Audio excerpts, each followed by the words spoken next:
Македонска платформа понудивте за соработка со сите. Со сите. Значи прва е унитарност. Следно е територијален интегритет и суверенитет.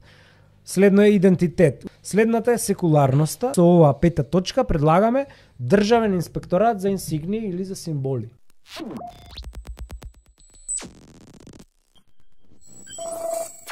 Македонска платформа понудивте за соработка со сите, освен со, предпоставам, со ДУИ и со СДСМ. Со сите, дури и ДУИ и СДСМ треба да прифатат ова, затоа што е уставна.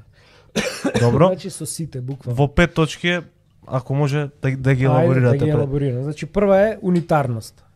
Што тоа значи? Значи една изборна единица, без илегална двојазичност со почитување на македонски јазик, затоа што ние сме де факто федерализирана после законот за употреба на јазици.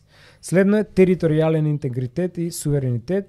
Тоа значи не разговараме као села што збори дводомни парламенти глупости, се залагаме за забрана на етнички партии да нема и за забрана на невладини да имаат странски фондации, затоа што тоа е brainwashing.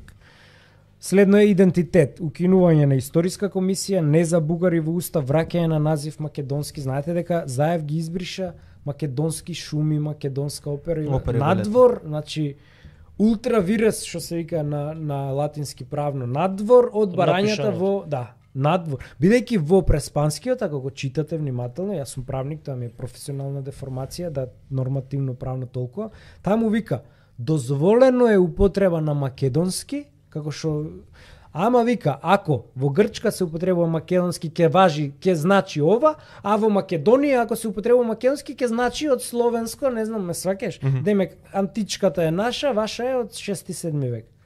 Тоа значи дека не е забрането ние да си ги викаме македонска да опера и балет, да стои Македонија на државни компании, на државни. Ама не е забрането македонски шуми, македонски не. Така, а он ги смени надворото. Следната е секуларноста, ова за верски заедници. Значи ние станавме Северџанистан буквално. Значи ние сме оџи и попови да не се мешаат во јавна политика и особено верски фундаментализам. Тоа е многу страшно во перспектива и државни инсигни. Ова. Има министер еден оној што станал прво професор, па после докторирал. Ви текнуе на министер, оној за образование што.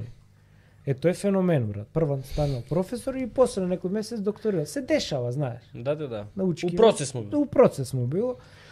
Тој уше прво, сефте, само што стана, седи он, албанско знаме пред него, брат, а државна средба.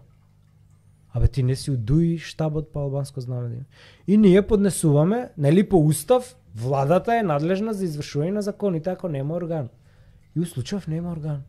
Праќаме ние представка, ај викаме чим нема орган, владата нека го санкционира. И оттаму ни враќаат, вика, по закон за употреба на грб знаме химна, нема надлежен орган за инсигнијата, вика да. Како нема МВР има? Нема бе брат, нема. Како не? И ние сега со оваа пета точка предлагаме државен инспекторат за инсигнии или за символи. Мафташ ти албанско знаме или ти стои тука, знамето у кабинет, ке ти дое инспекторот, како сега што ти иде за илегалнава двојазичност, печатот дали ти бил на албански или не, ке ти дое инспектор и ке ти рече, има, одлично, еве ти глоба или ке те забрана за вршење функција јавна. Како може да не постои државен орган за грбот, знамето и химнат? Па кој треба државен орган? На Србија да го викнеме Вучич да ни прати еден инспектор. Нели МВР е задолжено за спроведување на законите? Тоа е едно, втора работа имаме ние Министерство за политички систем.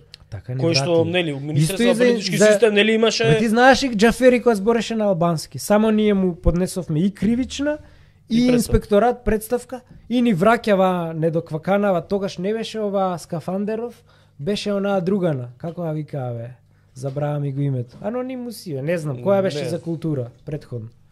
И она ни враќа и ни вика истото.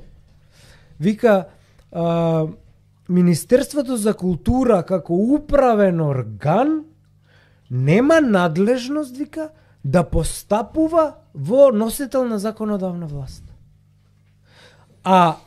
Ме сваќаш која финта ни? имаш инспекторат за употреба на албански јазик, а немаш инспекторат за употреба на македонски јазик. Еве денеска е представник на законодавен дом, онда нема закон за него, не важи закон. Па не важи. Може афганистански, талибански да збори. Да, талибанец. Да. Учкава, фрла амандмани. Никој ништо не му може. Да, па тоа е најголемиот дом на демократијата, тоа е храм кој сме таму да чепка. Чим не ти може и нас не ни може. Ете не ни може, знаеш дека не ги плативме мониторите. Нели крекаш, вие сега ќе... Шо ќе видиме, бе, Ибрик? 250 евра мониторот, 2500 евра си го платил. Ајде, ела, тужи. И викаме контравештачење, па да видиме кој го крадел на тендер, а? Да не си го крадел, брат, ту таму на... И еве, до ден денеска ни на Борис, ни мене, ништо не ни стаса. Колку го наплатиле? На тендер 2500 евра. Монитор, брат. Врска нема, го знам монитор, го видовме. 2500 евра монитор. Да. Реално, вие сте двајца политичари, што имате најмала материјална штета направена на држава у историја. Така. Материјал, али не материјал. Сега има еден друг спин, тоа е да се забрани. Читам јас директно дека коментари, знаеш како што гледаат дувло така одма врвара пишува се. А кои ботови се вие? Вамаровските ли? Па сите се тука. Сите се тука, дај ги поздравим. Забава за целото семејство. Дај ги поздравим. И сега одма има еден спин, а тоа е дека со оваа платформа се предвидува нели забрана за финансирање на невладини организации и странски фондови, ама сега е ти кога зимаше пари од Сорос? Па не знам кога. У средна школа, кога не сум знал. Јас сум бил у дебатен клуб. By the way, знаеш кој бе у тој дебатен клуб? Илија Димовски и Маријан Забрчанец и Бојан Маричич. И оној Никсан на Шилегов што му беше таа генерација бевме, значи ја бев средна школа. Дебатен клуб за реторички вештини.